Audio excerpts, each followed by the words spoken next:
Doni,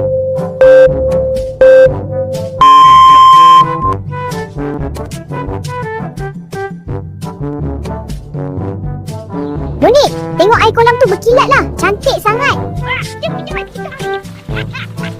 Wah, jom kita main pecah-pecah air. Mesti seronok. Setuju? Jom pergi. Hehe, donit basah. Donald pun sama. Tapi best lah main macam ni. Kita memang budak paling ceria.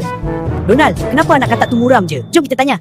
Hai kawan, kenapa sedih? Saya tak pandai lompat jauh macam kawan-kawan lain. Tak apa, cuba perlahan-lahan dulu. Betul tu, kami sokong awak. Dah boleh. Nampak tak? Bila Kirsty boleh. Seronoklah tolong kawan. Ya, lagi seronok bila semua ceria. Kami budak ceria. Kalau korang suka video macam ni, jangan lupa komen tau.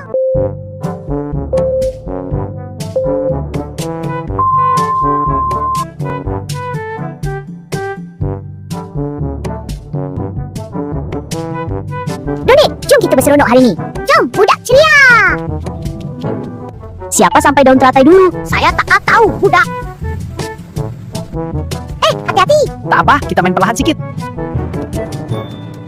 Main sama-sama lagi seronok. Betul, kawan kena ceria bersama. Budak ceria, kita gembira. Terima kasih semua. Kalau korang suka, buat tiap konten seterusnya.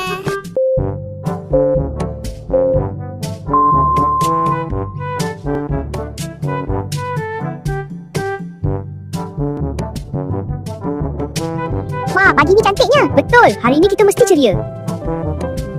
Rina, jom kita buat perlumbaan atas daun. Wah, bestnya idea tu. Siapa sampai dulu menang? Budak paling laju.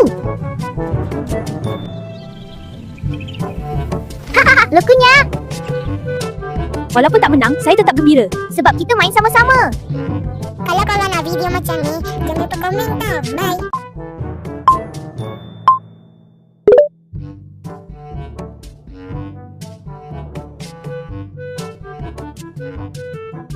Selamat pagi, Daki. Jom mandi kolam. Jom, hari ni kita mesti paling ceria. Kejar saya kalau boleh. Hehe, tunggu Rina.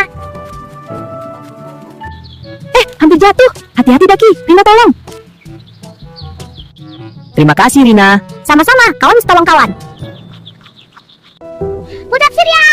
Bila bersama, semuanya jadi lebih gembira. Terima kasih penonton. Kalau korang suka, boleh komen seterusnya.